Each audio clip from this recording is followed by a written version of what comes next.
Council agenda, Township of Parsippany-Troy Hills, regular Township Council meeting on March 16th, 2021. Introduction, posting of notice. Adequate notice of this meeting has been provided in accordance with the requirements of the Open Public Meetings Law by filing the notice in the office of the Township Clerk and by posting the meeting notice on the bulletin board at the Municipal Building on December 18th, 2020, where it has remained posted since that date. A legal notice appeared in the Daily Record, the Newark Star Ledger on December 22nd, 2020, and was forwarded by fax to other local newspapers and local radio stations on December 18th, 2020. Note, council meetings are videotaped and aired on public access channel 21 at 7 p.m. Sundays and Wednesdays, and are also available for viewing at www.parsippany.net. May I please ask everyone to stand for the flag salute, and I turn it over to you, Mayor, to lead us, please. Thank you, Clerk. I pledge allegiance to the flag of the United States of America and to the republic for which it stands, one nation, under God, indivisible, with liberty and justice for all. Thank you, Clerk. Thank you, Mayor. At this time, I'm going to go ahead and go into roll call. Mr. Carriffy? Here. Ms. Grignani? Here. Mr. McCarthy? Here. Ms. Peterson? Here. Mr. DePiero? Here. Also in attendance are Mayor Michael Soriano, Business Administrator Frederick Carr. Our CFO, Juan Uribe, had a previous engagement and wasn't able to make it today. Also have Jim Lott, our Township Attorney. Additionally present for presentations are going to be Justin Liza, Susan Favante, and Carlo Delizia will be on later to speak. With that being said, Council President, we have a quorum. May I please begin? Please begin. Thank you, Council President. Upcoming meetings, April 6th, 2021 at 7 p.m., the agenda meeting. April 20th, 2021 at 7 p.m., the regular meeting. Moving on to the approval of minutes. We have the minutes for the agenda meeting of January 5th, 2021, the regular meeting of January 19th, 2021, and the agenda meeting of February 2nd, 2021. May I please have a motion to approve the minutes above? Motion, Grignani. Second. McCarthy. Motion made by Ms. Grignani, seconded by Ms. McCarthy. Roll call. Mr. Carriffy? Yes. Ms. Grignani? Yes. Ms. McCarthy? Yes. Ms. Peterson? Yes. Mr. DePiero? Yes. Motion passes. Moving on to the presentation and reports. At this time, we'll go ahead and turn it over to the mayor. Thank you, Clerk. I'd like to start with this proclamation recognizing April as Sikh Awareness Month. Now, whereas the cultural and intellectual diversity of the Township of Parsippany-Troy Hills is a source of strength and inspiration for its residents, and whereas the Sikh community continues to play an integral, though often overlooked, role in strengthening the religious, social, and political fabric of this township, and whereas Sikhism is the world's 5th largest religion with nearly 30 million adherents, roughly 500,000 of whom call the United States home, and whereas founded by Guru Nanak in the Punjab region of India during the 15th century, the Sikh spiritual tradition is rooted in the belief that every person, regardless of race, gender, sex, or creed, is equal before God. And whereas, believing that every person shares a connection through the oneness of God, the Sikh community emerges as a force for social justice by encouraging female participants in religious services and initiating interfaith efforts to combat oppression and injustice. And whereas the religion's central principles of truthful living, service to humanity, and devotion to God also inspire its believers to create inclusive communities where all are respected. And whereas Sikhs celebrate Vaisakhi on the first day of the month of Vaisakh in the Sikh calendar, which typically falls on April 13th or 14th. And whereas Vaisakhi is a special occasion in which Sikhs remember the founding in 1699 of the Khalsa Panth, a fellowship of devout soldier saints, which played an important role in shaping the religious history and identity. Whereas it is altogether fitting and proper for the residents of the Township of Parsippany-Troy Hills to celebrate the day of Vaisakhi alongside Sikhs throughout the world and to honor the lasting contributions made by the Sikh community in New Jersey. Now therefore, I, Michael Soriano, of the Township of Parsippany-Troy Hills, do hereby proclaim April 2021 as Sikh Awareness Month here in the Township of Parsippany-Troy Hills, and encourage all citizens to join us in recognizing the Sikh community. Just here to comment is a Parsippany resident who reached out to me, a high school student here. Her name is Nishka Singh. Nishka, IT, can you allow Nishka to speak? Is she on?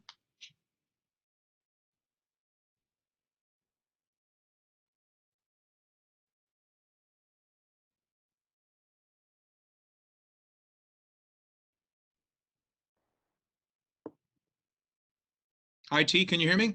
Yeah, Mayor, we hear you, but we don't see her on. Is it Okay. Jinapal Singh?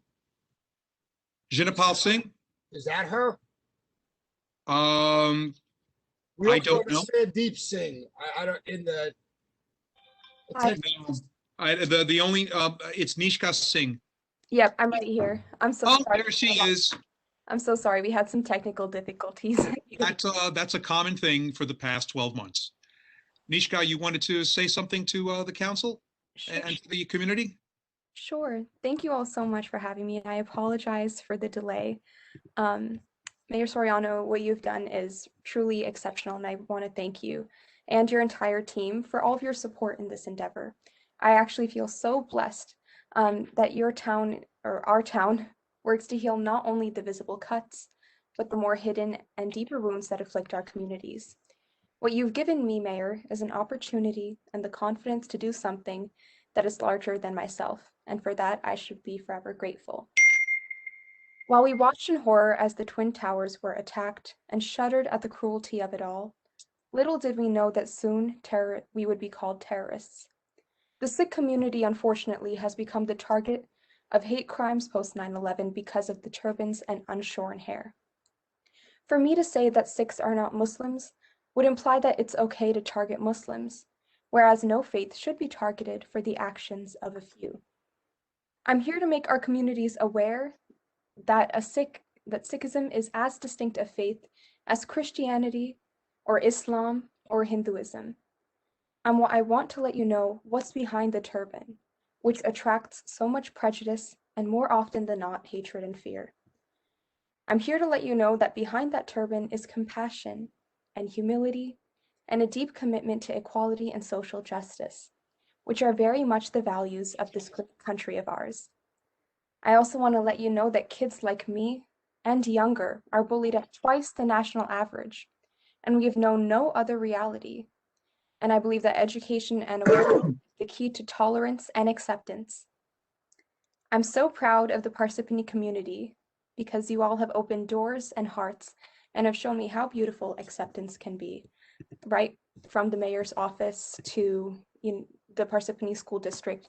You've shown me so much acceptance and willingness to make a change, and I really, really appreciate it. So thank you so much for doing this. It means a lot. Nishka, thank you very much, and good luck as you pursue your Gold Award with the through the Girl Scout program. Thank you. It's been a pleasure getting to know you. Thank you. Too. Other than that, there was a request from Council Member McCarthy to speak with the health officer. That will be covered under the Business Administrator's report. I have nothing else to report. Thank you, Clerk. Thank you, Council President. Thank you, Mayor. And a very nice speech, Ms. Singh. Excellent speech. Moving along to the Township Council, I turn it over to the Council President. Well, I have two items I'd just like to highlight. One is an ordinance regulating the implementation of 5G technology in Parsippany. As you may be aware, about 20 years ago when Mimi was the mayor, I initiated a cell tower ordinance regulating cell towers in Parsippany. My ordinance put the onus on cell companies to prove that there was no existing structure that they could mount their cell antennas onto, either water towers or power lines or commercial building roofs. Um, They had to prove there was no other viable alternative except a cell tower before they could build in Parsippany. That onus protected Parsippany for all these years, and it served us very well, and we minimized the actual number of cell towers we have in Parsippany. Now we have a new technology coming out. It's 5G. Now 5G is a wider bandwidth, a higher frequency, which means it does not travel as far. What that means is they will need many more antennas for 5G than they had for regular cell service. Where they place them, how high they're going to be, what materials they're going to use for their poles, where they use existing poles, where they have to put up new poles, and what type they will be. I would like to now initiate an ordinance that will regulate the 5G technology in Parsippany, again, to protect our town. Just to let you know that's coming. Any feedback would be welcome from anyone in administration or council. And Council President, Yes, sir. I had actually spoken to Administrator Kazmark about this before he left. We have a draft of an ordinance that we should be able to circulate shortly. I need to speak to the township engineer as well as the township planner. Can you send me a copy of that also? Sure, yeah, absolutely. Thank you. The second item I'd like to mention, it's 12th hour. I'm not sure we have time to do it now, but I would like to have introduced a resolution tonight opposing the Mountain Lakes application for a Wawa where Xeris is today.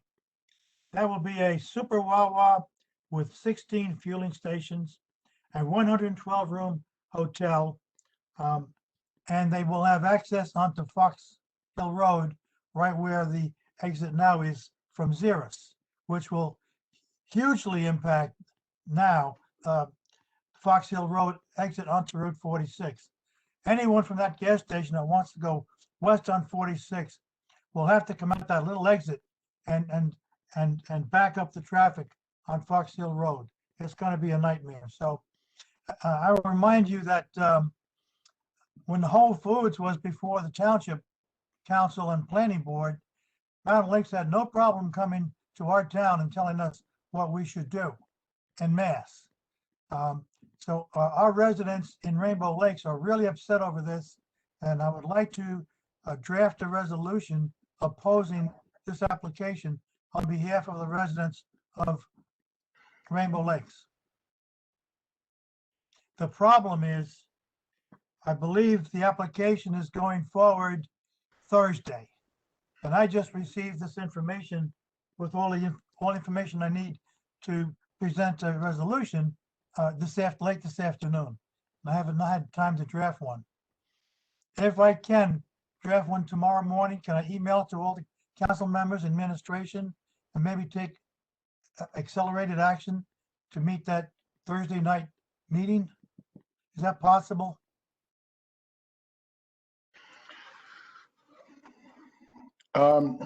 We can adopt a sense of the council resolution tonight and then memorialize it at the next council meeting, Council President.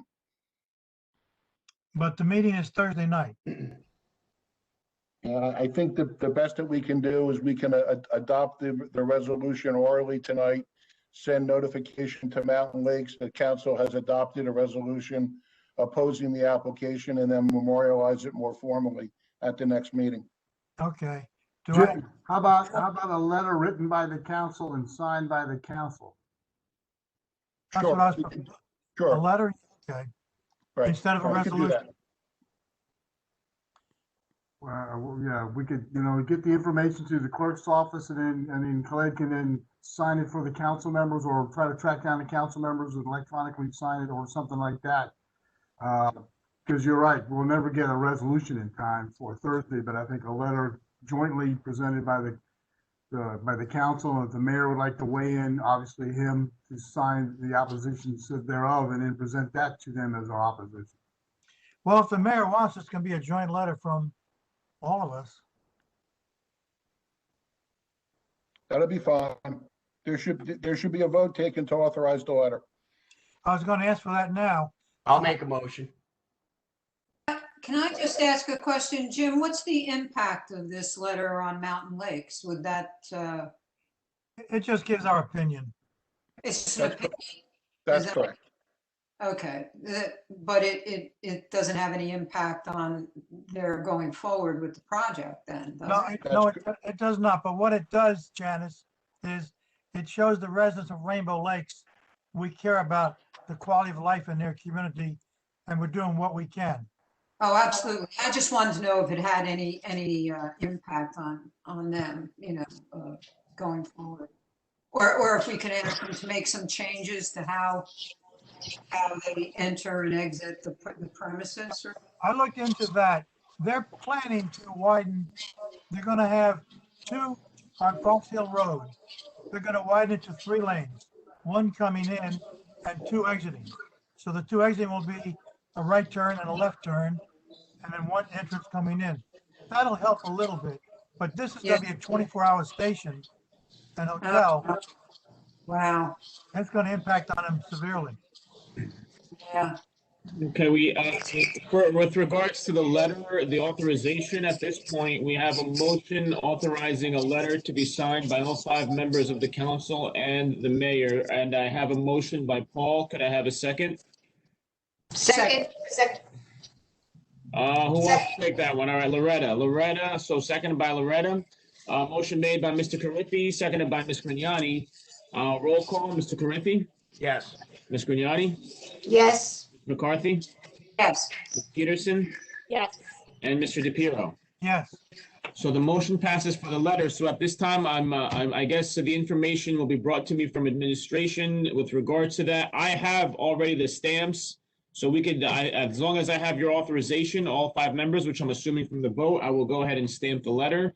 I'll get the mayor to sign the letter as well, and then we will send it out. I mean, Council President, would you like me to send it to you to be sent to Mountain Lakes, or do we send it directly to them? send it directly to them, don't waste time.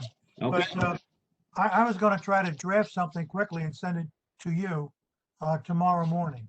okay, so once you do that, I will then speak with Mr. Carr. We'll discuss that, and then we'll get the letter moving after we've consulted with the mayor and gotten all the signatures on the letter.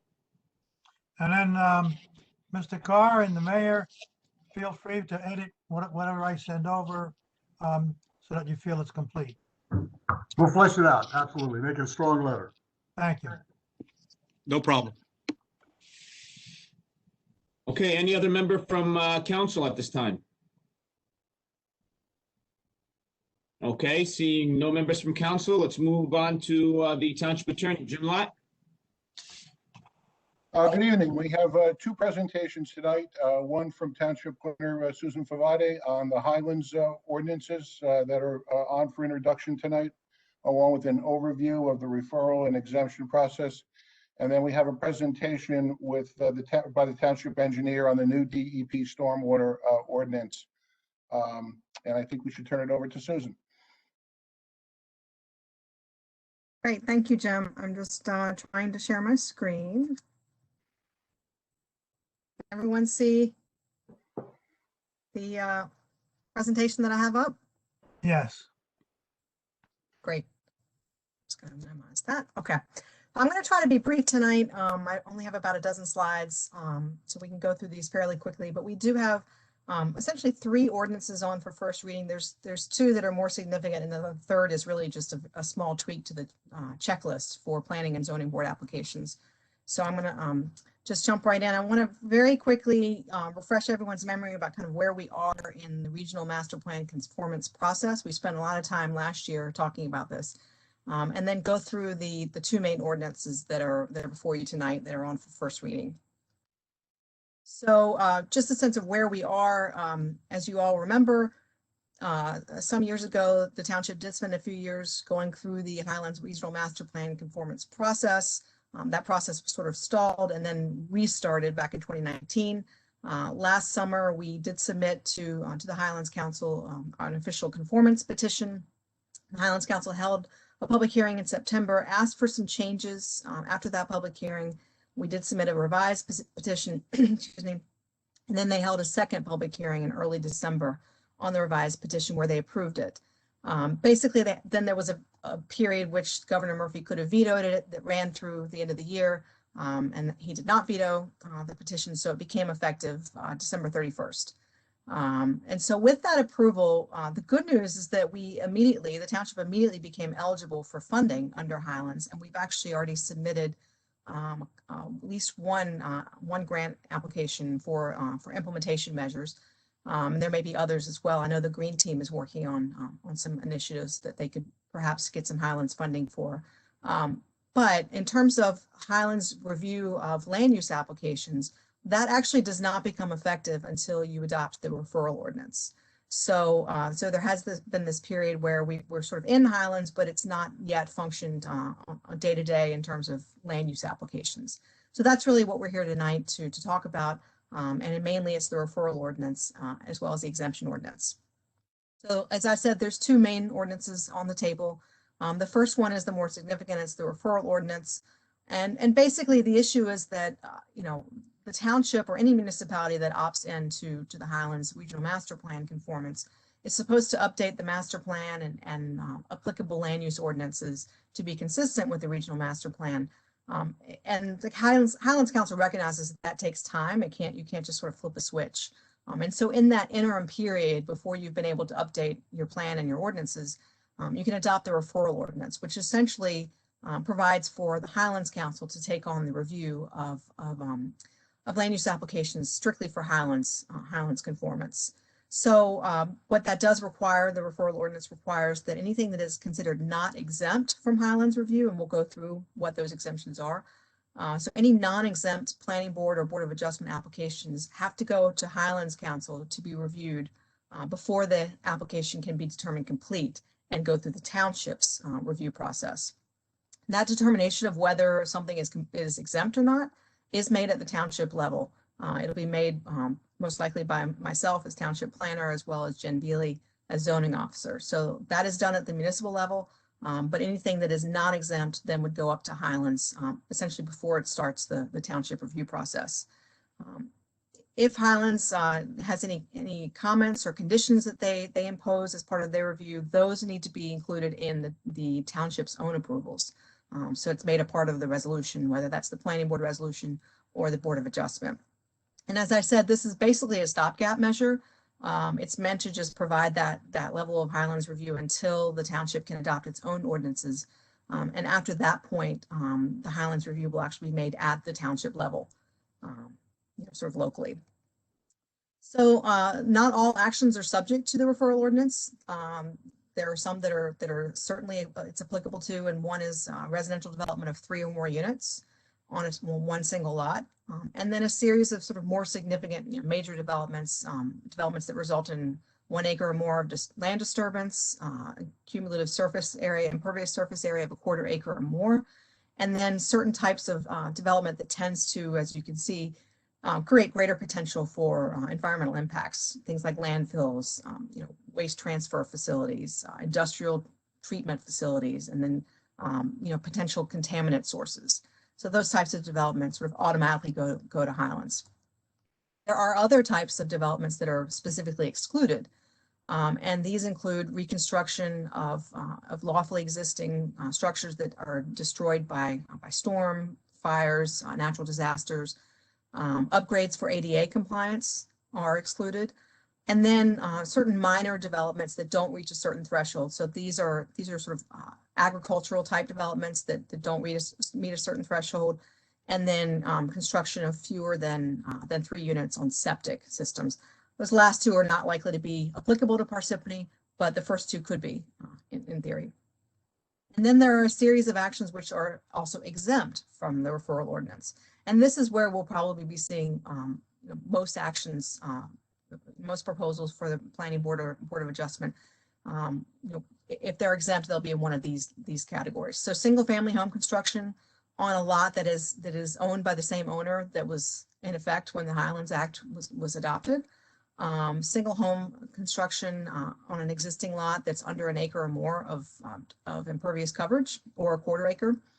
And then this third one, I think, is going to become pretty applicable probably in Parsippany. We'll be seeing this exemption a fair amount because so much of the township is built out. So it exempts any kind of reconstruction within 125% of the footprint of legally existing impervious surfaces, as long as you don't increase that impervious coverage by a quarter acre or more. So that's going to really apply to things like existing shopping centers, existing office complexes that have a fair amount of impervious coverage already. As long as new development falls either completely within that existing footprint or doesn't increase it above these thresholds, those will be exempt. And then certain improvements to existing single-family homes, typical of many homeowner improvements, are also exempt. And then lastly, on the exemptions, improvements to houses of worship, schools or hospitals. And then the last two are more applicable to perhaps certain less developed communities like woodland management plans, or this could come into play as trail extension or construction on certain properties. So that's kind of what falls under the referral ordinance. I just wanted to give a sense of how it will work in practice. So basically, an applicant would submit their application package to the township as typical. There will be a new checklist requirement where they'll have to look at whether the application is exempt or not from the Highlands review, and there'll be some materials given to the applicant that allow them to go through that. So they'll essentially make their case if they believe they're exempt. So once that's submitted, as is typical, the township will send that out to board professionals. And then it will also be sent, as long as it's not exempt. If it's not exempt, it'll also be sent up to Highlands Council. If it is exempt, there's no further involvement in terms of Highlands. It just proceeds through the normal course of land use approvals. But if it is not exempt, it goes up to Highlands, and they do not determine that it's complete. The application is not complete until Highlands has had a chance to review it and made a determination about whether it's consistent or inconsistent with the regional master plan. If it's consistent, they basically send it back to the township. It's determined complete. It proceeds through the normal course of review. It may be that Highlands has some comments that could be incorporated in the approval resolution. If it's not consistent, then the applicant's going to have to make some changes based on the Highlands review before it can be determined complete. So that's something that they will have to work through with Highlands, and then once that's been resolved, it would come back to the township, be determined complete, and proceed through the normal course. So that's the referral ordinance. The exemption ordinance basically establishes the process by which the township is going to determine whether something is or is not exempt. And as I said, those determinations are going to be issued by the township planner or the zoning officer after we've been trained by Highlands Council staff. Our understanding in talking with Highlands is that can happen very quickly. It's essentially one staff person. She can do it virtually. So that could be fairly straightforward. Applications have to be considered complete before they will be determined exempt or not. So that'll be sort of part of the process. Typically, applications are determined by the board professional planners to be complete or not. Once that happens, then we'll make the determination on exemption. And then the ordinance lays out, a series of requirements, the fees, the timeframes, the appeal process. And I should say that both the referral ordinance and the exemption ordinance that you have before you are basically based on the model ordinance that comes from Highlands Council.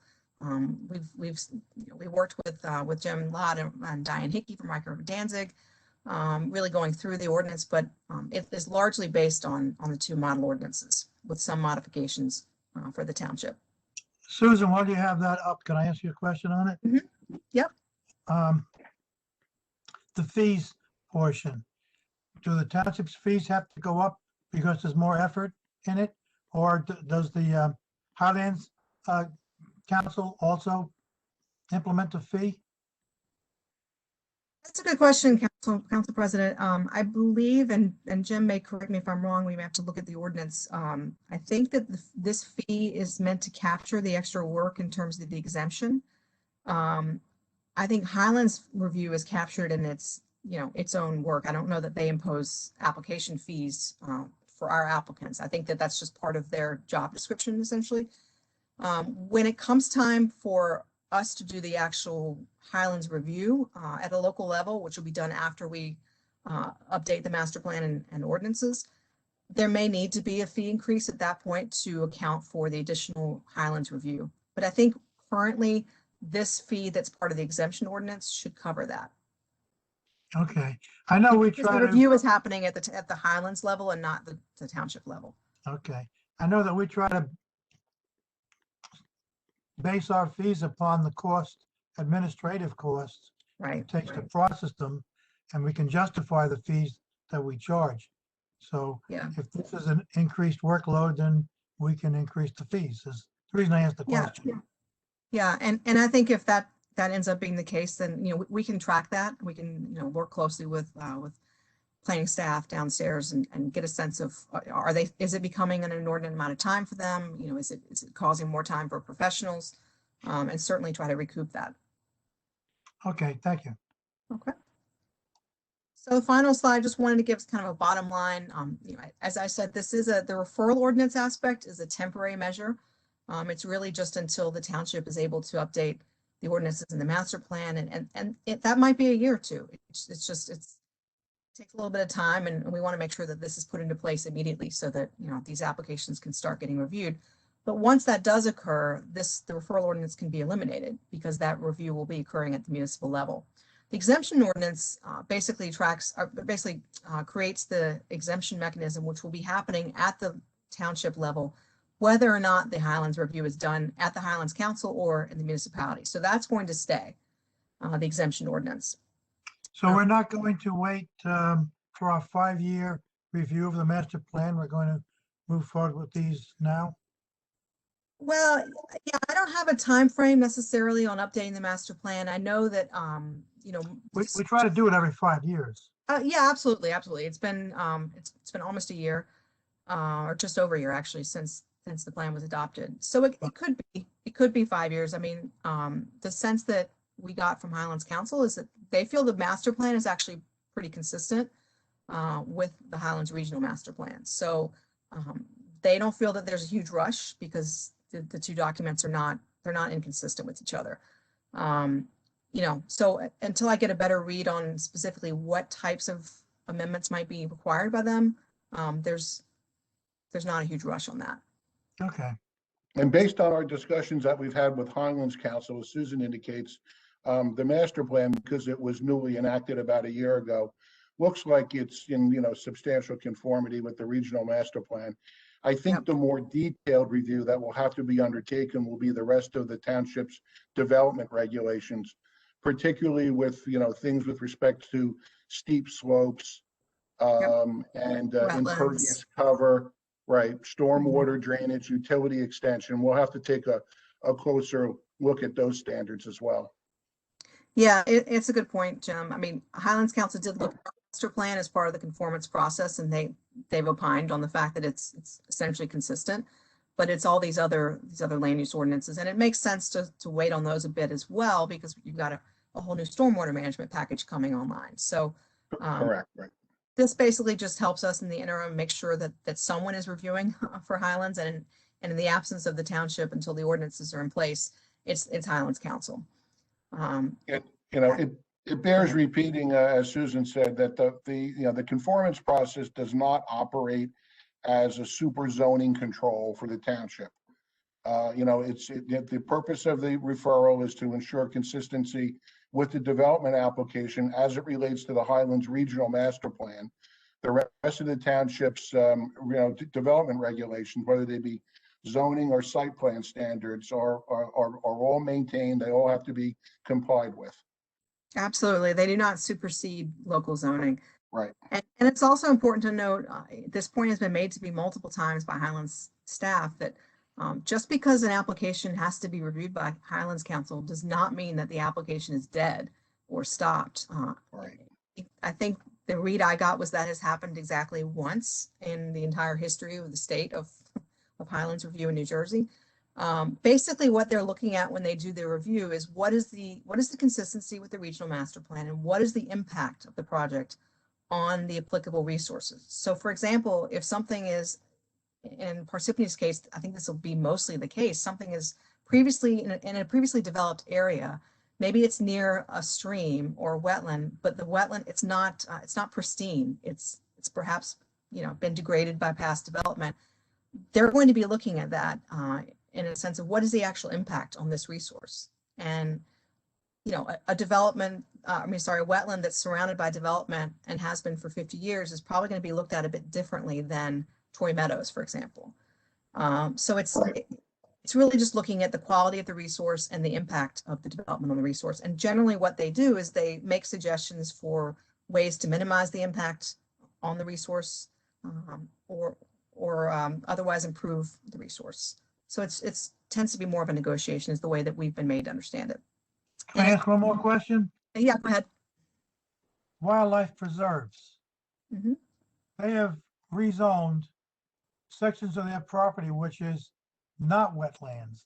I'll call it the highlands, okay? That could be developed. Which I'm adamantly opposed to because those highlands, quote, highlands, are the buffer for the real wetlands. Would this highlands stuff help us fight wildlife preserve if they try to develop or sell those properties? So the answer to that is no. The planning board had already granted subdivision and site plan approval for, I think it's a 5-lot subdivision. And that process is, has already been approved and their subdivision plan has already been perfected. If there are other development applications submitted by wildlife for other areas, well, then those are potentially exposed to Highlands review, provided that they file their application after we adopt the referral ordinance. Right. Any application that has been filed and determined complete prior to the adoption of these ordinances is not subject to Highlands review. It's considered grandfathered. It's grandfathered, yeah. Grandfathered. Okay. Right. Yep. So that's all I had.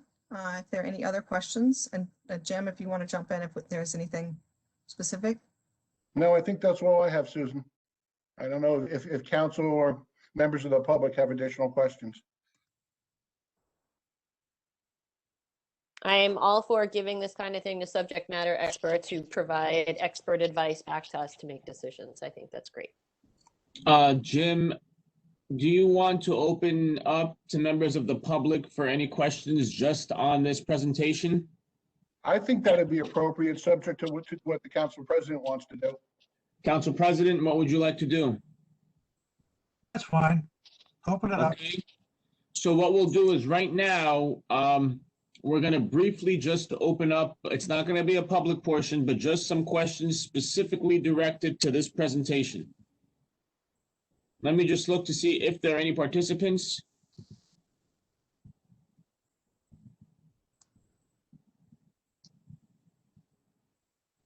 Okay, I don't see any participants. So, hold on. Any participants? Okay, Nick Homiak, let's unmute. Nick, you there? Nick. Okay, Nick, you're unmuted at this time. Okay, I'll give you about 30 seconds.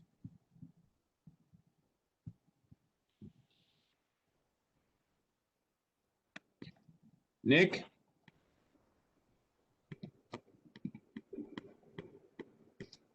Okay. Can you hear me? All right, we can hear you now, Nick. I don't know what I did wrong that time. All right, you can only ask any questions directed at this presentation, specifically only for questions. Yes, sir. There's a thing called the Highlands Council call-up. Now, I read it, but I guess because I'm not a lawyer or whatever, I'm a little mixed up. It's part of the referral ordinance, but for example, if we have a question during this time and we want to summon the Highlands Council, could any member of the planning board, for example, and to check dates, and not only dates that the project, but the dates of the permits for the project, to see whether they have to, in fact, comply to the Highlands conformance. If that makes any sense, I hope it does. And what else can I say here? Oh yeah, and the education for the planning and zoning boards, I would hope that more than one member, I would hope that all the members and maybe even council can participate in this education process. And I see here the fee in the referral ordinance is only $35. They charge me more than that to replace the shed a contractor destroyed on my property that I thought I was grandfathered in. That shed was probably there since 1940, but I had to pay another $50 to get the same shed replaced. And here you have these developers who are only paying $35. That's a little strange. And the comment about Troy Meadows was trying to save themselves from these pipelines threatening their possibility of eminent domain. So in order to protect themselves, if they were subject to eminent domain, to get more money. But according to Len Fariello, they don't want to develop these lots. This is like a protection against eminent domain, against these ridiculous pipelines. And the fact that Parsippany is 100% the planning board, so you have to accept that. And whichever left the Parsippany, if we could have the highest standards possible through our own zoning and Highlands, and hallelujah. So if you can answer my question about the Highlands Council call-up, if that can be explained. And does that remain, or does it go away after complete conformance is reached? So the call-up process allows the Highlands Council to exercise oversight over the exemption decisions made by township officials. It's a check to make sure that the township is properly administering the exemption process. The call-up process remains after the township is deemed to be in full conformance with the Highlands process. So that process of oversight for exemption will continue, even outside the period which they're out of. Correct. And just to answer a couple of your other questions on the fees that are in these ordinances are in addition to all other development fees. So there are a host of fees developers are subject to, which are all laid out in the checklist. So they'll still have all of those, and then they'll also have the additional Highlands fee. And as the council president, I'm sorry, as the council president indicated, the township's policy is that we try to recover all of our costs associated with any additional review.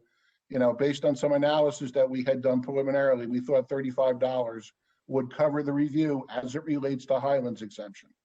Mm-hmm. Right. And then I think the last question you had was on training. And I just want to clarify, the training is for basically staff and professionals to make that exemption determination in office before it ever gets to the planning and zoning board. So there is no role for either of those boards in making the exemption determinations. It's essentially made by either staff or professionals. That would be you, Susan? It's the same for completeness determination with land use applications. And I think you were asking, yes, it would be the township planner, which is currently me, in coordination with Jennifer Veely, and we'll both be trained. Okay, thank you. All right, thank you, Nick, and thank you, Susan, for the presentation. At this time, Jim, I think we want to move on to the stormwater presentation by Justin Lizza. Yes. Okay, This is where it gets really exciting. We'll turn it over to the township engineer who will explain the new regulatory changes in terms of DEP required stormwater management. Really think this is exciting, huh, Jim? Yes. Good. Thank you for giving me the opportunity to discuss the stormwater changes to our ordinance.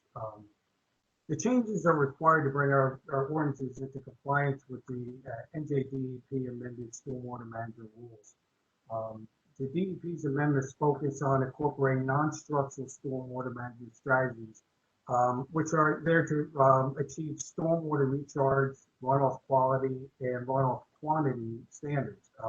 And it's also trying to put in more requirements for total suspended solids, the TSS removals, more so from any hard surfaces that have motor vehicles. The method for achieving these through the new regulations is really through what they're calling green infrastructure. So this is essentially a way to manage the stormwater as close to the source as possible. And this is going to be done through infiltration, trying to filter the runoff through soils and vegetation, and then storing some of the stormwater on site for eventual reuse. The goal is really to mimic the natural hydrologic conditions that exist prior to development, where stormwater is naturally just either absorbed into the ground or the runoff sort of migrates through surface vegetation before it gets either absorbed into the ground or runs off into various water bodies. So the fundamental difference in the rules really now is to infiltrate and treat the water on site in close proximity to where it falls, similar to that natural cycle. So in the past, developers, when they prepared their plans, they were able to collect the stormwater from the site and they would put it all into one detention basin or several basins, but usually one large detention basin somewhere on the site at the lower end, where it's held and released at some controlled rate. Well, with the new regs, you really can't do that now. What they're looking at doing is requiring multiple stormwater management measures to sort of mirror the site's pre-development cycle. Drainage areas for these devices are going to be limited to, in some cases, 1 or 2.5 acres. So on these large sites that are, 10, 15, 20 acre development, there's going to be multiple devices or measures in place throughout the site to collect this water and treat it. And the thought behind that is really just to disconnect some of these vast impervious surfaces, which, by doing so, they're creating green spaces and mitigating some of that heat island effect through the vast parking lots and whatnot. So presently, the stormwater management section in our ordinance, it's really not easy to find. It's sort of tucked away in the land use section 225-64L. So in order to make it more visible and easier to find, we're looking at creating a new section for the stormwater requirements, which would be Article 16, and that'll be entitled Stormwater Management Controls. And it'll start, if you look in the order at section 225-94, where we'll pick up on. We use the NJDEP stormwater model ordinance as a base, and then we tried to incorporate some of the New Jersey future and Highland ordinances where we thought that they were applicable. So some of the things I'll highlight will be more or less the more significant changes to the ordinances that exist and how the new ones that are proposed will change it. And the first most notable one is for the definition of a major development. Presently, it's really defined as a development that ultimately disturbs 1 or more acres of land, which isn't very encompassing. So what we're doing is we're looking to expand it to also include the creation of 1.25 acre or more of regulated impervious surfaces, the creation of 1/4 acre or more of regulated motor vehicle surfaces, and a combination of the two if their total area is 1/4 acre or more. And just to take a step back, there are new definitions for impervious surfaces and this regulated motor vehicle surface. And what they're trying to do is distinguish between surfaces that vehicles park on, where you're going to have some of the hydrocarbons and other heavy metals and fluids that come off those sites, versus, say, a roof area or a patio or some other impervious surface that is much cleaner. So there's different requirements and treatment that's necessary for the motor vehicle surfaces than just all impervious surface.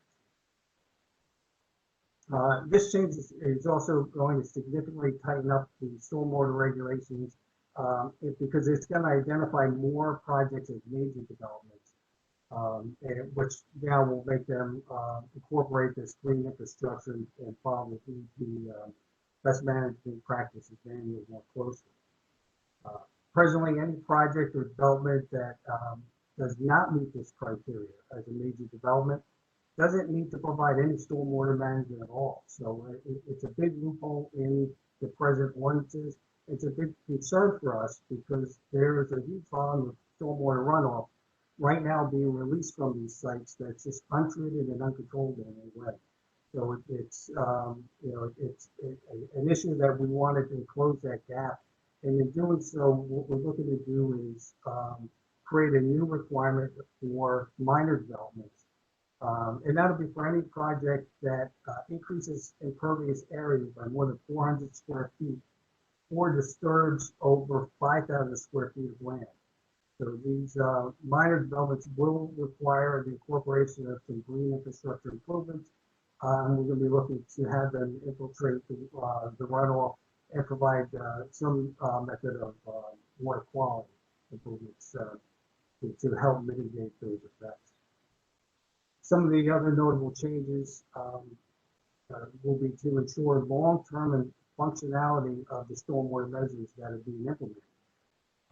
This is going to be achieved by requiring maintenance plans and outlining specific preventive maintenance tasks to each of the specific stormwater management measures.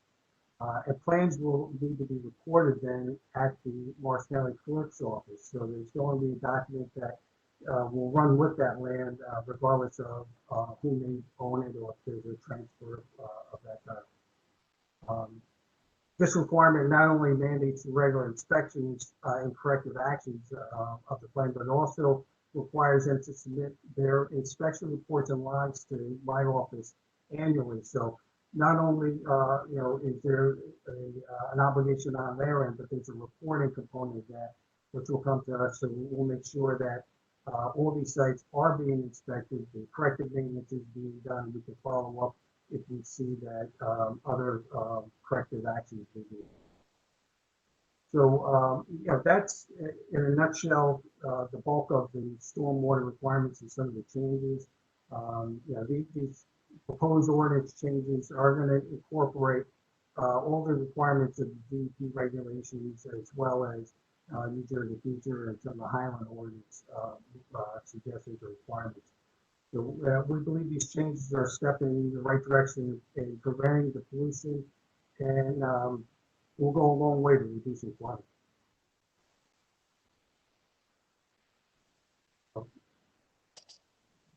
Okay. Sorry, Jim. Thank you, Justin, for the presentation. Any questions by council or the administration? Khaled, I'd just like to add, all my kidding aside about stormwater management, as Justin just outlined for us, this is a significant improvement in both environmental quality as well as site planning technique. And I think that Justin and his consultants have struck the appropriate balance here between practicality and cost, and trying to close some of the large loopholes that we currently have in the existing township ordinance, particularly with respect to small development projects and even those larger development projects that basically escaped any stormwater management review because they disturb less than an acre. So this is a significant improvement, and we're ready to have the ordinance for introduction at the next meeting. We made a couple of tweaks in the last couple of days to address some of the technical issues between township engineering and the township's consultants. But we're certainly going to meet the DEP minimum requirements, and as was outlined by Justin, we also exceed the requirements in several important areas, including small projects. Thank you, Jim. I have a question. Council President? Lake Parsippany. We have storm drains draining into a detention basin in Lake Parsippany that we have an obligation to maintain and dredge. Will that agreement or anything regarding Lake Parsippany be affected by this? Well, the ordinances don't, I'm sorry, Jim, if you want to. No, it doesn't. It will not affect any of our pre-existing obligations with respect to maintenance of the Lake Parsippany Basin. We're aware of that. We'll still have to maintain that basin. Any new development applications that are going to discharge more water to that basin that meet the thresholds will have to be reviewed either by the board having jurisdiction or by the township engineer's office. I don't know, what additional measures may be needed to make that basin compliant. I'll have to defer to Justin on that.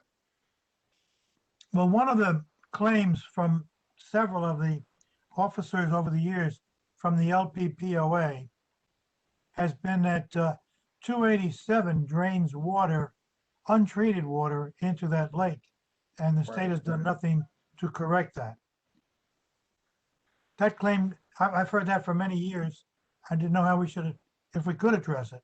Right. So, Council President, I'm aware of that. I've seen that in the agreements. I think that's probably a technical discussion between Justin and I, but I think that agreement goes back many, many years between the township and DOT and the Lake Association.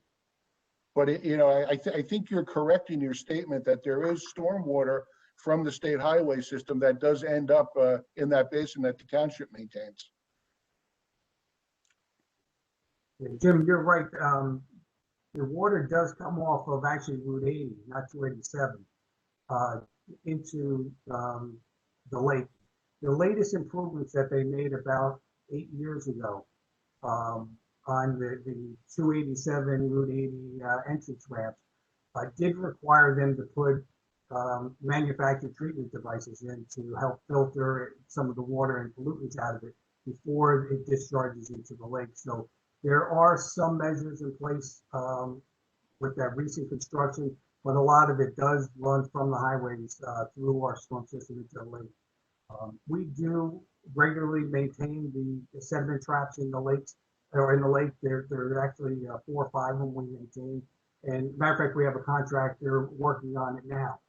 So we usually dredge those out every year, every other year, depending on the level of silt that builds up in there. Justin, it'd be interesting to see whether or not DOT is maintaining its mechanical separators in the system. We could try to find out. Right, I know. Okay, any other questions from council? Okay, seeing none, Jim, thank you, and Justin, thank you for the presentation. Can I just, this is Janice McCarthy, Council President. I just want to, in line with this discussion related to the stormwater management, there's anticipated replanting of trees on Intervale Road. And the Environmental Committee has recommended, since there appears there may have been some damage to the site, and this is a steep slope that drains into an aquifer, that the Highlands Council is brought in to evaluate first the stormwater management, and then give advice on what should be planted in that area before any work is done by the towns, either Parsippany or Mountain Lakes or JCP&L. Just, given that this is there was significant damage to this environmentally sensitive area. And I think they disregarded during the development, I think they disregarded some stormwater protocols. So this just could be an opportunity to improve the conditions there on the site. And I understand there might be some grants available for any work or any remediation on that slope. So can we agree that the committee can contact the Highlands and request their input or help before any work is done on the site? No, the committee won't be doing that. The township will be doing that.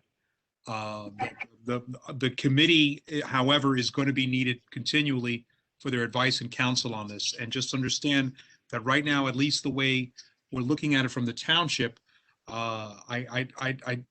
probably don't need to put any township money from either Mountain Lakes or Parsippany to replace these trees. Right now, we're meeting with JCP&L. We have a meeting scheduled later this week. I think it's Thursday with JCP&L and with RD Realty Management. And it looks like, and by the way, on top of RD Realty Management, Whole Foods themselves has stepped forward and wants to help financially with the restoration of that area. So we'll keep you posted on that. Yeah, I'm myself and Mayor Tom Maynard of Mountain Lakes is we're very upset with what happened there, and we're working hard to get people to correct it. Including the Highlands is something we will do. Okay, great. Thanks a lot. Thank you, council member. I just want to step back to Council President comment on lakes. And Susan Favati can speak more to this, but I believe that there may be some Highlands planning grant money available that would allow the township to work with the various lake communities on some strategies to improve water quality at the lakes. And I know that Susan has, already taken a preliminary look at that. That would be great. Yeah, there's a host of funding available by Highlands, and it's all outlined in their approval of the conformance petition of kind of implementation actions. And one of those that I think is one of the township's priorities is a water use and conservation plan. And that would look at things like, aquifer recharge and groundwater. There's also funding for some stormwater work, which we can work with Justin on once you've adopted the new regs. And then a little bit in the future, I think probably not this year in terms of funding, but maybe a subsequent year, there is specific lake funding, lake watershed management funding that they're very open to. And that could be identified specifically in some of these earlier planning efforts as a next step. Then Highlands will fund that as well. So there's We have 5 lakes in Rainbow Lakes. We have Intervale Lake, Lake Parsippany. Yeah. I'm still looking for Lake Hiawatha. You and me both. You and me both. Yep. Right. So I As a don't know. proud Lake Hiawatha resident, I take serious offense to that. It I was don't know there. whether- We swam in it. I don't know whether there are any members of the public or council that have additional questions on. Okay, seeing or hearing no questions or comments from council members or administration. All right, so at this time, thank you, Jim. Thank you, Justin. Thank you, Susan, for the presentations. We're gonna move How along. about the public? We want to open up to the public? Sure. Council President, is that something you'd want to do, Council President? We may as well, just to be consistent. Agreed. All right, so seeing here, let's see, who do we have? Looks like we have Nick. Let's go ahead and unmute Nick, please. Nick, you there? Yes. Nick, you only get one question. No, I'm just kidding. Go ahead. Not for anything, but I would say the most important part of stormwater management in our day and age is street cleaning and ordinance enforcement for businesses who should be keeping their immediate premises clean. All that washes down the storm drain, down the Rockaway, into the Troy Meadows. So street cleaning has to be part of any serious stormwater management process. And the down there on Intervale Road, they call it open space, and I've always said it's not open space. And if Parsippany knew what they were doing at the time, it would have been a non-structural stormwater study, and they could have used the Rutgers stormwater study that identified that area. It should have never been developed and everything, the groundwater recharge and all that other stuff. And I get the impression Parsippany's previous stormwater rules, or if they couldn't even be found, they're under utility or something, but they were even more substandard than NJDEP rules, and that's pretty telling a tale. Shows how much the developers were running over this town. And I would hope that there's a groundwater recharge requirement that is also associated with the storm water. They do have New Jersey regulations for all of this. So hopefully all of this will be in the new Parsippany, future. Okay, Nick, is that all? Yes, sir. Okay, thank you for your comments. Now let's go ahead and close that out because there are no other participants here. And seeing that there are no questions by the council or administration, again, I'd like to thank Jim, Susan, and Justin for the presentations. And we're now going to go ahead and move on to the business administrator, Fred Carr. Thank you, Khaled. So following the mayor's lead, I have no comments. I've opened this up for call to talk and answer questions with regards to COVID-19.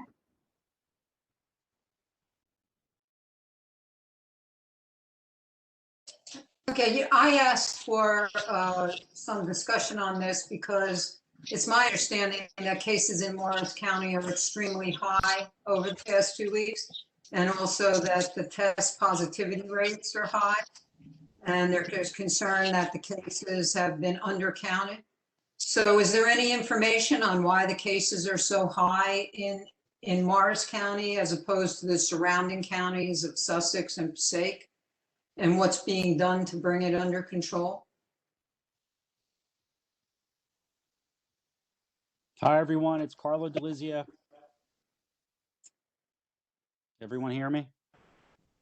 Yes, yes, we hear you, Carlo. How are you? Okay, good. Just real quick, may I just go over just a brief narrative before we start answering questions? I feel that at least it's imperative that I provide some numbers to the governing body, since I think it's been a routine report, whether I'm present or not. So just a brief overview that on Thursday, March 4th, marked the 1-year anniversary of the first confirmed case in New Jersey. On March 9th, Governor Murphy declared a state of emergency in response to the COVID-19 outbreak. And on March 11th, 2020, COVID-19 was declared a pandemic by the WHO. Again, we need to continue to preach everyone masking, social distancing, hand washing, even after getting vaccinated. There is light at the end of the tunnel. We're getting there. We just have to be patient and continue to do what we need to do as a community to try to alleviate this dreadful disease. Just from a total standpoint, as of this afternoon, we have the Township of Parsippany has 3,620 lab confirmed cases.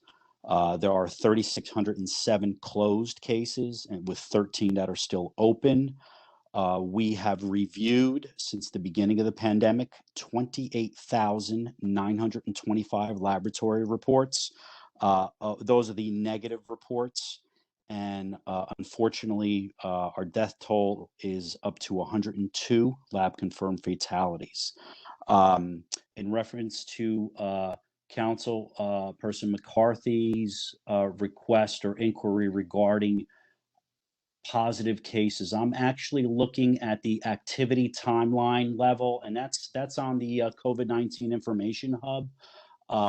The Morris County is located in the northwest, and I think, yeah, it is in the northwest region, and it is high. It has been high pretty much since November of last year, with the exception of a 1 week decline on February 20th. And most likely, and this is anecdotal, most likely that was attributed to, I think, the 3 or 4 snowstorms that we had, where people were not going out and getting tested. But to answer your question, are we high? We being the Northwest region is high. It's not very high. That actually has not been since March 28th of last year, and that lasted for that full month. That was when the hospitalizations were through the roof, and there was a lot of parameters set in place with closures of pretty much everything, including restaurants. I hope I answered your question. That actually is on the COVID-19 portal. A quick way to navigate through that is just under the search engine, just indicate Cali score, CALI score, and the State Department of Health will provide you with a weekly update on the positivity rates in the regions. Well, I'm referring, Carlo, to the New York Times article last week that said that Morris County cases are at an extremely high level over the past 2 weeks. That would be new to me. I don't know how to answer that other than I'm looking at the data right here that everyone is able to look at. I wish I knew I'd be able to answer that better, but the rates are high. I don't know how they're defining high, but ultimately it has been high, and we need to continue to be diligent. And more importantly, once the vaccine is readily available, to continue to get more people vaccinated. I don't have the most recent numbers, but we're probably pushing close to 30% of our population as a county vaccinated, or at least receiving their first dose. So it's a step in the right direction. We're not done yet. We have a long way to go. And we as a community are looking forward to vaccinating our members as well once vaccine is readily available. But right now, it's just a waiting mentality, and we just have to continue to be patient with making sure that people have access to vaccine, and that's just going to take time. Yeah, but I wouldn't be able to elaborate on the NYT article. I haven't read it, so. Councilwoman Grignani, Carlo. What are the numbers in Parsippany per se? We don't have numbers at the municipal level. It's by regional level. Well, when we had previously, Mayor Soriano would give us numbers. Oh, yes, I just gave them to you. So you're talking about total positive cases. Yes, so we're at 3,620 positive cases since the beginning of the pandemic. The mayor was giving us bi-weekly numbers. And the last number, I believe, was last meeting. We didn't have any numbers, but the meeting before that, I believe it was in the 130 range of positive cases. Numbers specifically for Parsippany. Councilwoman, you're talking about the numbers that I'm giving you right now are the positive cases. I'm not familiar with how the mayor is breaking down the numbers to the governing body, but if you're really looking at I think the last council report was on March 2nd. There was 3,391 cases. No. No? No, that's not what I'm asking. You're giving me total numbers. We were receiving 110, 130, 160 cases, individual numbers, not county or total numbers in Parsippany. That's no longer available to us. Is that what you're telling me? No, again, I would need to check with the mayor and how he's breaking down those numbers, but I think the only way I was breaking them down, Carlo, Yes, Mayor. For this past, I believe it was Monday. Okay. The total cases in Parsippany were 3,606, and that was an increase of 104 over last week. Okay, so what you're 104 doing, is yes. the number that okay. Loretta is asking about, and Okay. rightfully so. Yeah, so it's Okay. we're kind of reporting the same, but the mayor is actually even breaking it down a little bit further on a weekly basis. Yes, he was. So, Yes. yeah, Okay. so my Thank you. yeah, my apologies. Well, Okay, you know, that's right. and to Carlos' defense, he's looking at the macro numbers, and these numbers Right. are big and change for him. I have the luxury of being able to focus on the smaller numbers, only doing this weekly. Right. He's absorbing this every minute of his life now. Yeah. I I can have a imagine. question. Is there any evidence of any of the variants in the cases that we have in town? In town, I wouldn't be able to answer that. I do know that if there are current vaccine breakthroughs, we need to submit those labs down to the FEL to make sure or provide some sort of certainty that there aren't any variants in there. But are there variants in the state of New Jersey? Yes. Within the county, I need to look into that, and that's something I can get back to you. That actually might even be on the hub as well. It's just there's just an unbelievable amount of information on the hub, and it is a great resource, but you just have to you really have to take the time to navigate through it. But the variants are in the state. I just don't know if they are at our level. So Another question, please. For seniors who are not able to navigate, whether they go to CVS or Rockaway, is there any opportunity through the state to provide a mobile unit that we could place maybe by the senior center, that we can have the town bus bring our seniors to receive their inoculations?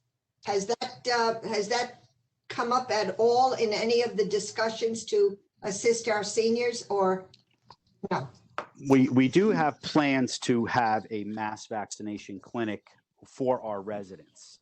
And we do have locations strategically, specifically 2 sites in question that we're going to, at the very least, focus on our main site. And if we need to expand to a second site, but for us to go to a physically, and I think maybe you're asking if we're going to a, such as like a Brookside or a Baldwin Oaks to provide that type of service. There are no tentative plans to do that. We will be focusing on a mass vaccination site within the township of Parsippany, and it's all predicated upon vaccine availability. We have already spoken to the social services coordinator at the senior handicapped and independent living apartments to provide her with guidance and options that they can do internally. And would we be providing transportation for the individuals? Logistical part we can work out, but we would have to, and it's more of a standing order issue in providing the mobile type of service as compared to the freestanding building type. Okay. Okay. Thank you. Thank you very much. Thanks. How many people over the age of 65 have been vaccinated in Parsippany? I would love to know that.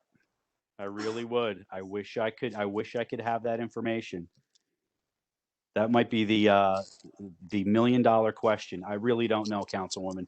The breakdown by county is on the portal to take a look at it, and just bear with me.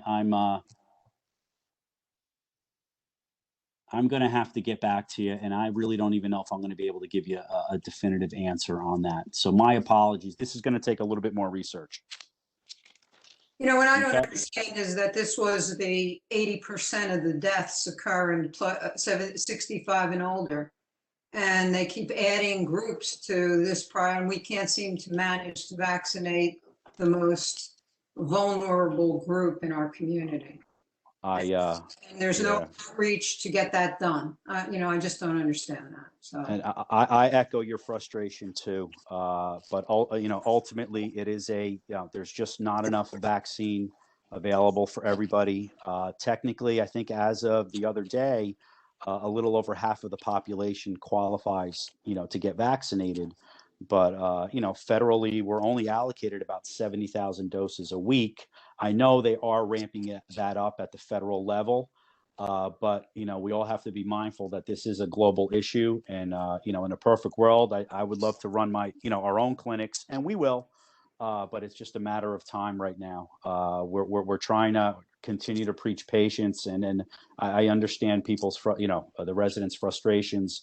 I just hope that they're able at the very least to be able to register, if it's not them, to have a family member to get them on the on the COVID website to register, as well as the Atlantic Health, even CVS, and I know the CVS and Walgreens vaccine initiative. Again, with them, they're not really getting a lot of vaccine. It's going to take some resiliency amongst family members to assist. And obviously there is a hotline, and I'm pretty sure, Mayor, that it's all on our website too, regarding residents that do not have internet access. It's an 855 number that residents will be able to. I mean, we field, probably about 150 calls a day from residents regarding guidance, and we do our best. We will address it, one resident at a time, and we will continue to do that until everybody that wants to get vaccinated will get vaccinated.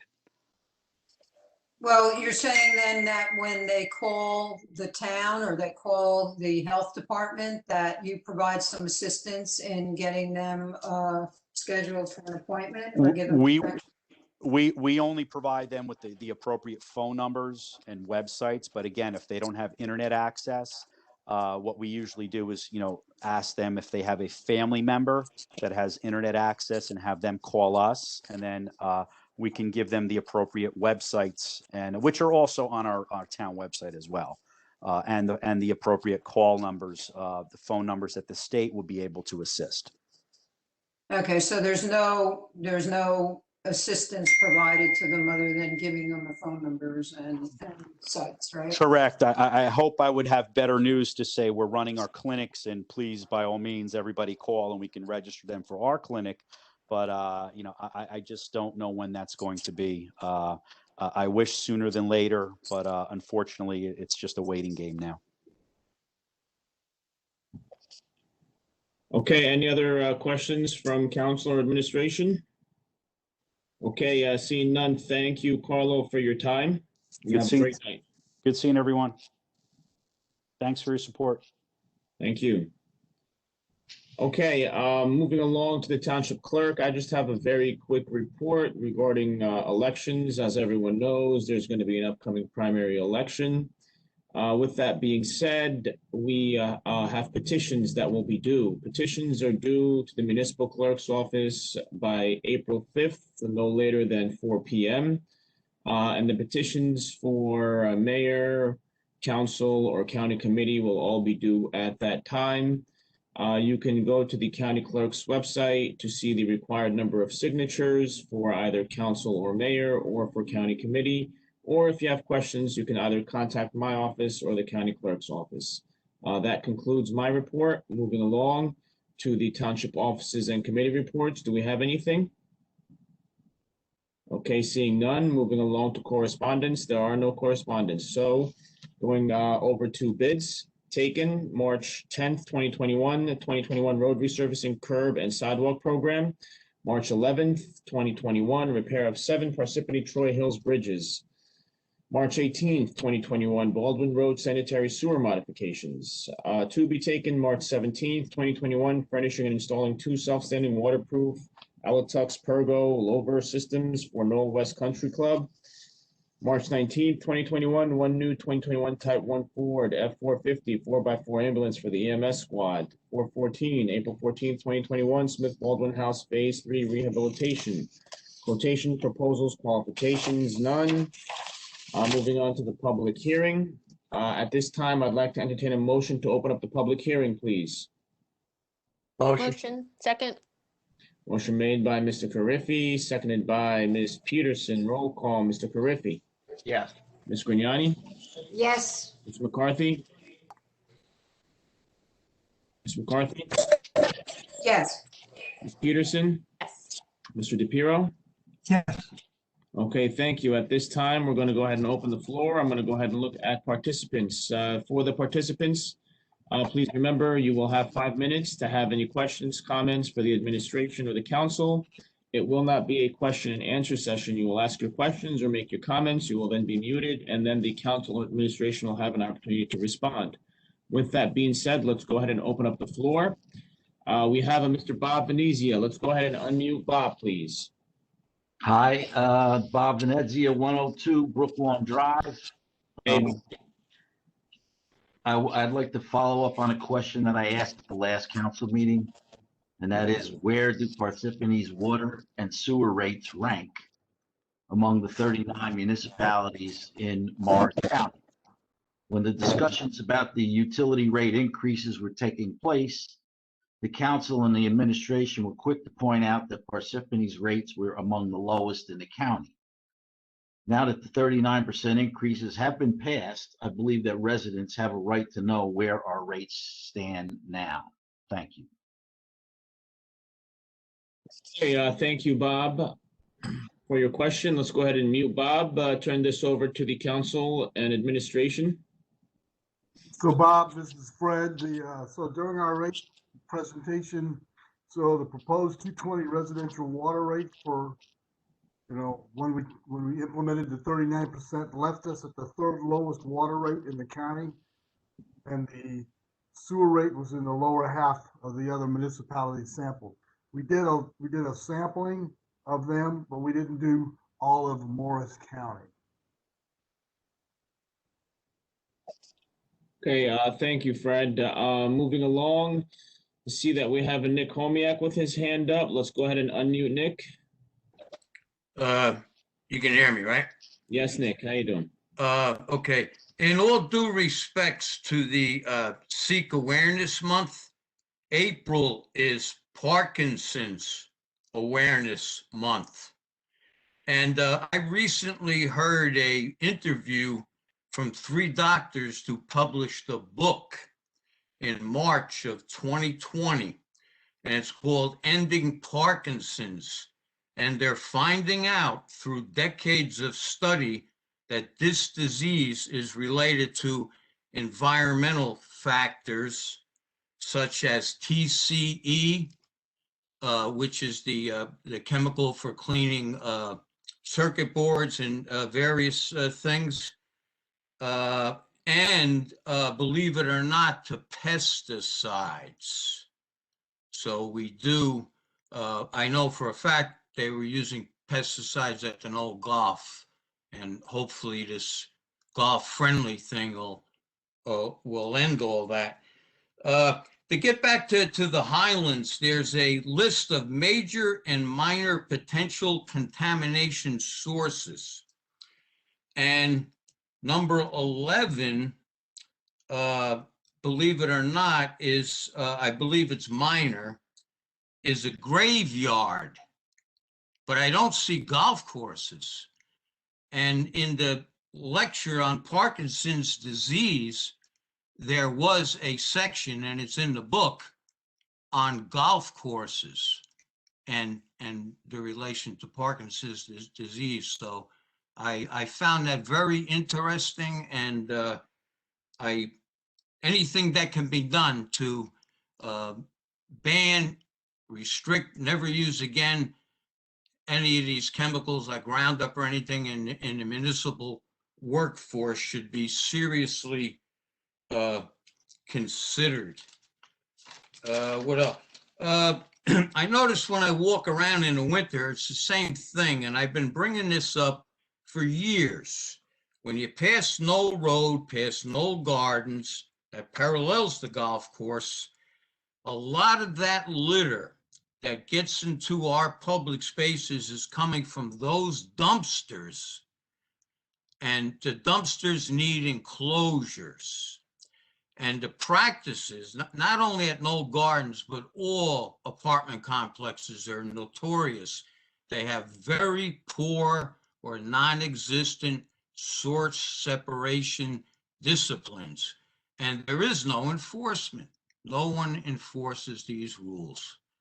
It's all, a fantasy. Everybody's doing the right thing and nobody's doing the right thing. So somebody should look into those particular dumpsters are exposed to the open spaces, and especially when there's snow plows and everything, people throw the trash up on the snow piles. Then when the wind comes, and Knoll Road is mostly littered from those dumpsters in that area. And I think something should be done. Recently, the town of Montclair presented and passed a leaf blowing ordinance. And from living in Lake Hiawatha, I can tell you, the leaf blowers, they disturb the peace, they pollute the air, and it's all for the outside carpet, a lawn which serves very little, if any, ecological services to the environment. And it's in fact a form of impervious surface. But when it comes to the leaf blower phenomenon, the laissez-faire that allowed all that out, I think that maybe Parsippany should take a look at the Montclair ordinance and see whether it's worth adopting. And I'm sure they consider the landscaper business in all this, but what the landscaper business doesn't consider is how he affects the peace of neighborhoods in certain times of the day. And sometimes it's unrelenting. You get one, then another. It's like, you got to go inside and turn up your TV set. What if you don't have a TV? Ooh, but I'll leave it at that. Okay, thank you, Nick. Let's go ahead and mute Nick. Doesn't look like we have any other participants. Let's just take one last look.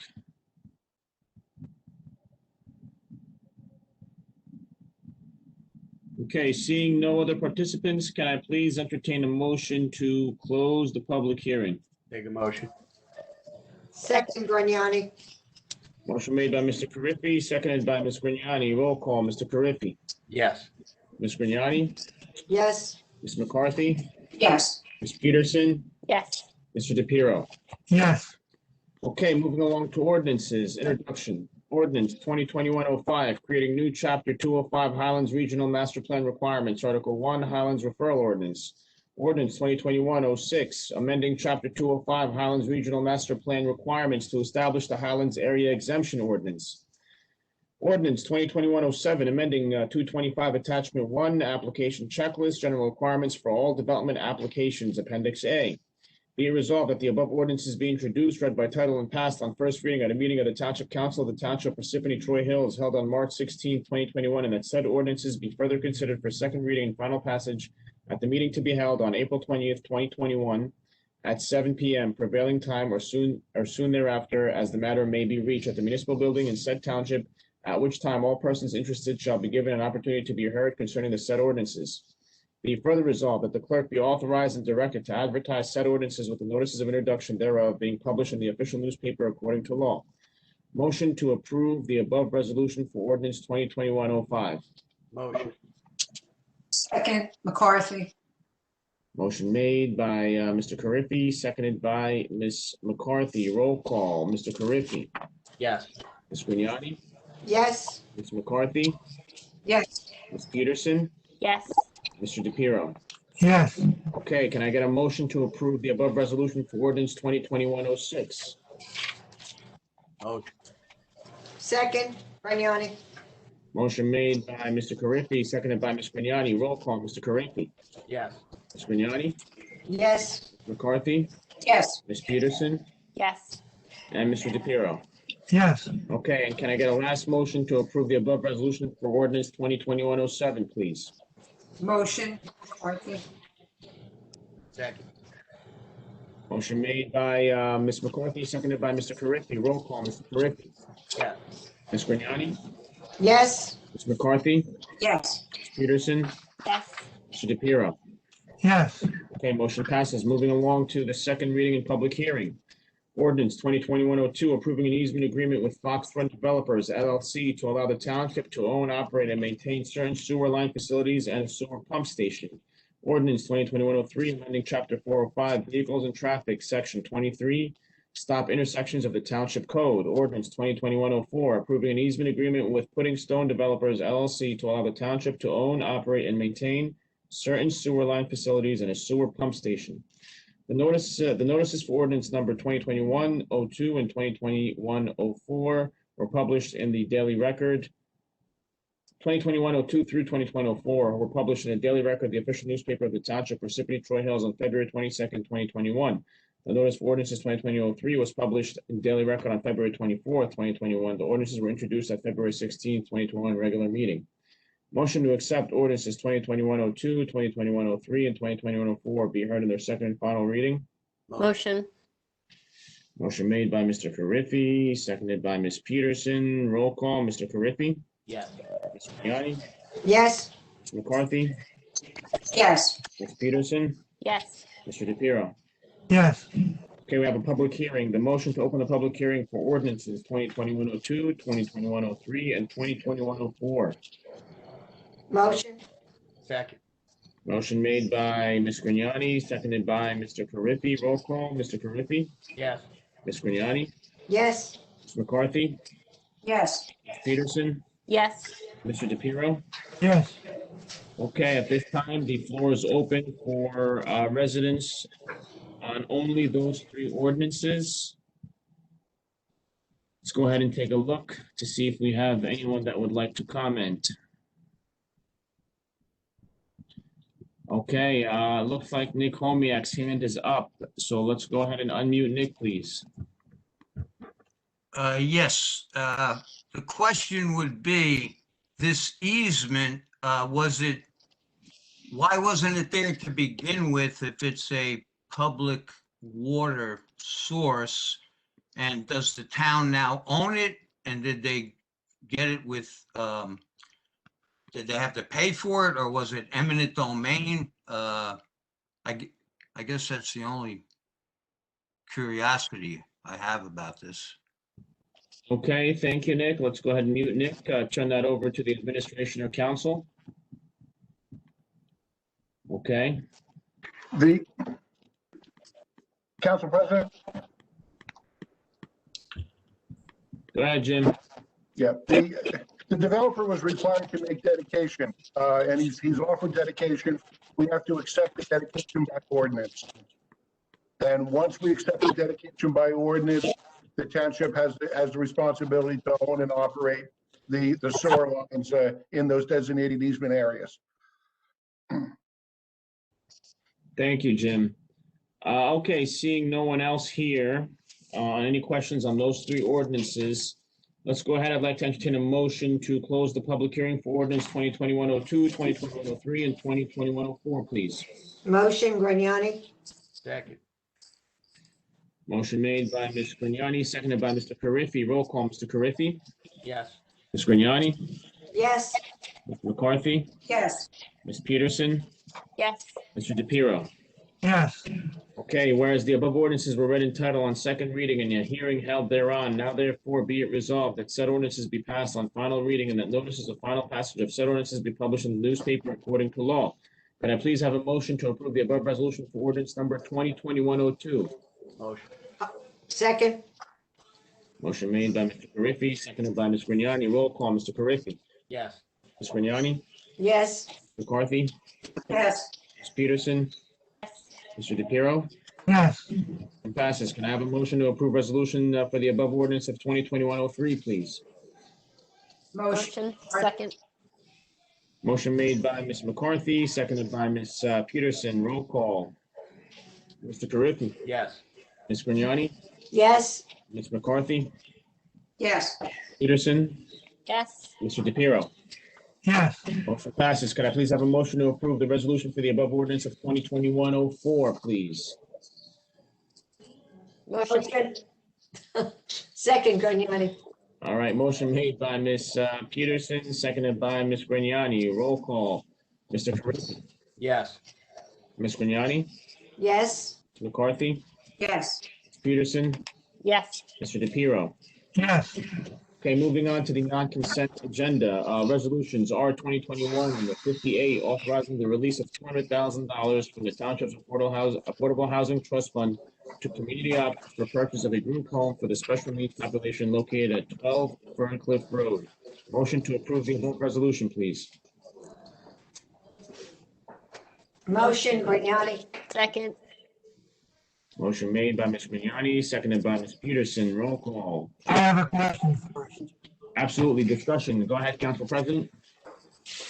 For both of these resolutions, 58 and 59, the dollar amount is $200,000. As I understand, it's $50,000 per bedroom. So are we saying these are both 4-bedroom residents? And are these existing homes or new homes? If I may answer the question on 2021-59, that happens to be my backyard neighbor. And yes, it is a 4-bedroom home. And it's existing. Yes, it is. It has All right, been on the market. It's been on the market for close to 2-3 years. I'm assuming the other one is the same answer. Someone else knows. So they're both 4-bedroom units and they're probably existing structures. Jim? I believe that's the case, Council President. I'd have to go back and take a look at the recommendation. I don't have it in front of me, but I believe they're both existing homes and they were both 4-bedroom units. Okay, thank you. Okay, so we had a motion by Ms. Grignani, seconded by Ms. Peterson. Roll call, Mr. Carriffy. Yes. Ms. Grignani? Yes. Ms. McCarthy? Yes. Ms. Peterson? Yes. Mr. DePiero? Yes. Okay, motion passes. Resolution 2021-59, authorizing the release of $200,000 from the Township's Affordable Housing Trust Fund to community options for purchase of a group home for the special needs population located at 270 North Beverwick Road. Can I please have a motion to approve the above resolution? Motion, Grignani. Second. Motion made by Ms. Grignani, seconded by Ms. Peterson. Roll call. Mr. I Carriffy? have a question for Mr. Lot.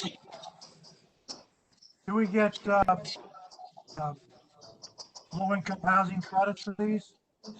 Yes, I spoke to Mr. Stikus about this, and both of these project sites were in the affordable plan, so we'll get credit for that. Okay, thank you. Okay, thank you, Mr. President. So we have a motion made by Ms. Grignani, seconded by Ms. Peterson. Roll call, Mr. Carriffy? Yes. Ms. Grignani? Yes. Ms. McCarthy? Ms. Peterson? Yes. And Mr. DePiero? Yes. Motion passes. We are moving on to the consent agenda. Be it resolved, all items listed with an asterisk are routine and non-controversial by the Township Council and will be approved by one motion. There will be no separate discussion of these items unless a council member so requests, in which case the item will be removed from the consent agenda and considered in its normal sequence on the agenda. Before I make a motion in a second, do we have any discussion on any of these resolutions? Yeah, on the resolution 2021-40, cancellation of the unexpended capital. Did we ever find out, were notes issued for this project? Were notes payable issued?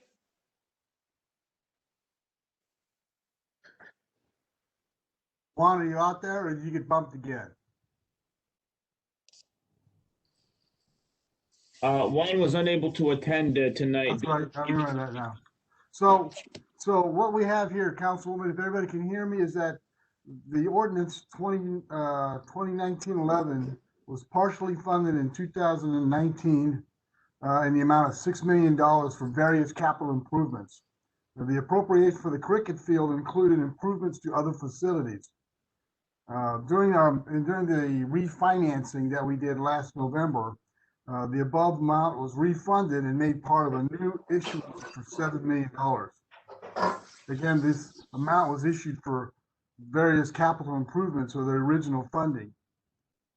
The intent of this conversation is that we're not using this allocation and should therefore not have it on the books. Because it has a positive impact, as I mentioned before, on our debt service ratio in the town. And then, you know, in order to prevent over expenditures, you don't leave things in ordinances that you're not going to use. We're not going to use the $3.5 million this year for its originally intended purpose. As the mayor indicated previously, our intent is to build this multi-purpose / cricket facility on the COSID property, which we are currently in negotiation with the last owner to try to do that and make it first rate. Did you see open space $50,000 on this? $50,000? I'm sorry, I missed half your question there. I'm sorry. Well, there's a note that there was a down payment of $50,000 from the open space fund. For the cricket field? Oh, well, yeah.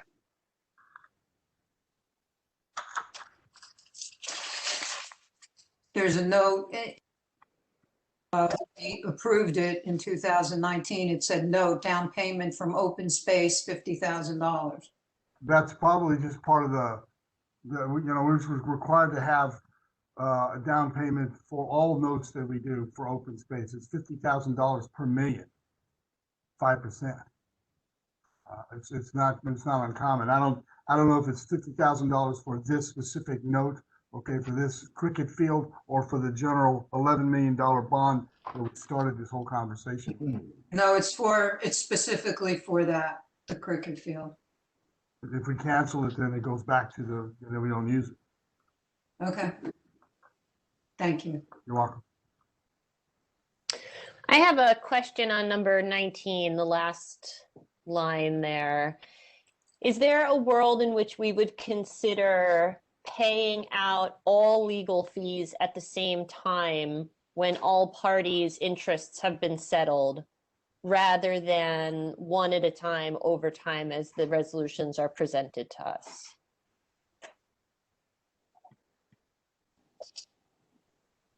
I guess that's a question for Jim. Right. So the answer to that is that we have to deal with the indemnification request made by the township officials at the time that they're made. I guess if we wanted to hold off on all requests, council could decide to do that, but it's more customary that as the officials request indemnification, that we review their request and that council make a decision on that request. On a case-by-case basis. That's correct. Are there any outstanding? The only request for indemnification that I'm aware of right now is the one that was made by former Chief Phillips. That's the only one that's outstanding then, right, as of now? That's the only one that I'm aware of. Is there any interest from the council to bring this to the table to discuss a larger strategy, I guess is the next question then? Councilwoman, I believe we're going into close to talk about that larger strategy overall. Right, but we're being tasked with voting on this resolution before that happens. And I think that this is a request that came into the clerk's office in January. I think it dated the end part of January. And we're in conversations, as we mentioned, with the joint insurance fund to split the cost. But yes, we could talk about what the council wants to do on these. I mean, as Jim says, this is the only one that I know of. Let me give some background on this. Any of us on the council can be sued by anybody at any time. If it indeed happens to be an accusation of some criminal conduct of some sort, we would have to hire a lawyer at our own expense to defend ourselves. Now, if this was a frivolous case, regardless, we still have to defend ourselves, and we would have to pay a lawyer to defend us.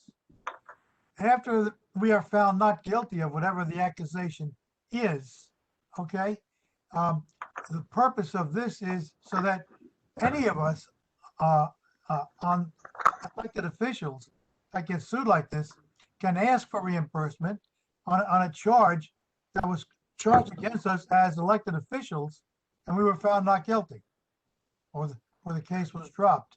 Ask for reimbursement.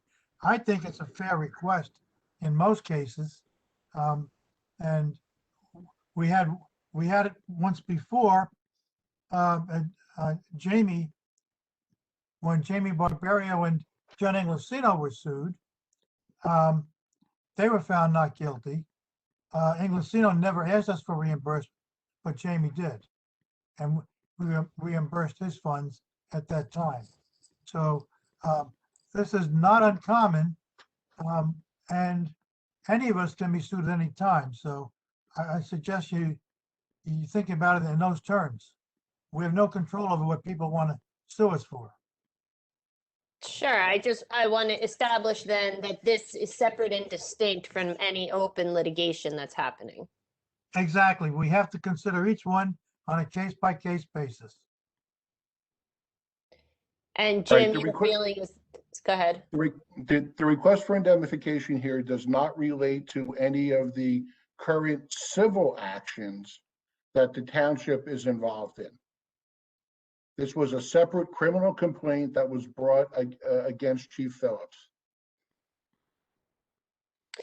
Would it be possible to table this to closed session and vote on it immediately, vote on just this line immediately following closed session because it seems to me like there's enough conversation around this that it just warrants a little bit more information. That's certainly within the purview of council. It can be tabled. We can put it on for closed session tonight and come back out and take action on it. That's up to the majority of council to decide. Okay, Emily, you can make a motion to table this until after our closed session. I'll do that. I'd like to make a motion to table this until after closed session, please. I'll say. We should add this topic then to our closed session agenda. Yes, I will. What I will do right now, we have a motion to table by Ms. Peterson, seconded by Ms. McCarthy. For that motion to table, hold on, McCarthy. Roll call, Mr. Carriffy? Yes. Ms. Grignani? Yes. Ms. McCarthy? Yes. Ms. Peterson? Yes. Mr. DePiero? And actually, we're going to, okay, that's fine. Yes. Mr. DePiero, yes, sorry about that. So we're gonna go ahead and, Mr. Lott, I'm gonna go ahead and make sure I add this when I'm reading the resolution for closed session. Thank you. With that being said, with resolution 2021-07 being tabled, we're going to ask for a motion to approve the consent agenda for all other resolutions. Could I please have a motion? Motion by Ms. Peterson, can I get a second? Second. Second by Mr. Carriffy. Roll call, Mr. Carriffy. Yes. Ms. Grignani? Yes. Ms. McCarthy? Yes. Ms. Peterson? Yes. Mr. DePiero? Yes. Motion passes. Moving along, approval of payroll and bills list. CFO Juan Uribe recommends authorization for payment, authorized payment of the March 19th, 2021 regular and miscellaneous payroll estimated at 1.6 million. And payment of bills from voucher list March 15th, 2021 through March 17th, 2021, which is $2,850,800.24. Could I have a motion to approve the above authorization for payment, please? Motion. Second. Motion made by Mr. Carriffy, seconded by Ms. Peterson. Roll call. Mr. Carriffy? Yes. Ms. Grignani? Yes. Ms. McCarthy? Yes. Ms. Peterson? Yes. Mr. DePiero? Yes. Motion passes. All right, moving along to the executive session.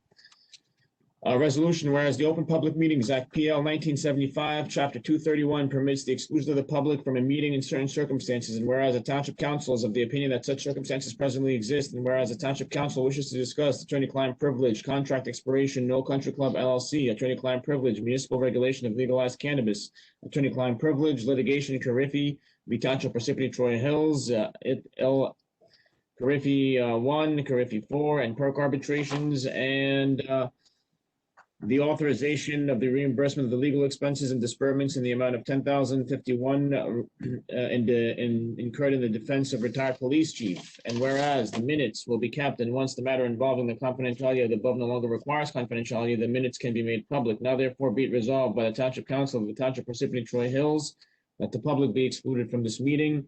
Can I please have a motion to adjourn into closed session? Motion. Second. Second, Okay, so motion made by Ms. Peterson, seconded by Ms. Grignani. Roll call. Mr. Carriffy? Yes. Ms. Grignani? yes. Ms. McCarthy? Yes. Ms. Peterson? Yes. Mr. DePiero? Yes. Okay, we are now going to go into closed session. We do anticipate that potential action may be taken on that one resolution as previously discussed for members of the public. So let's please go ahead and go into closed session now.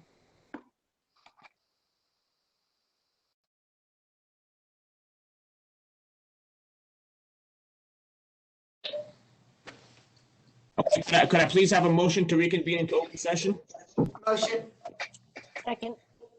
Motion made by Ms. Grignani, seconded by Ms. Peterson.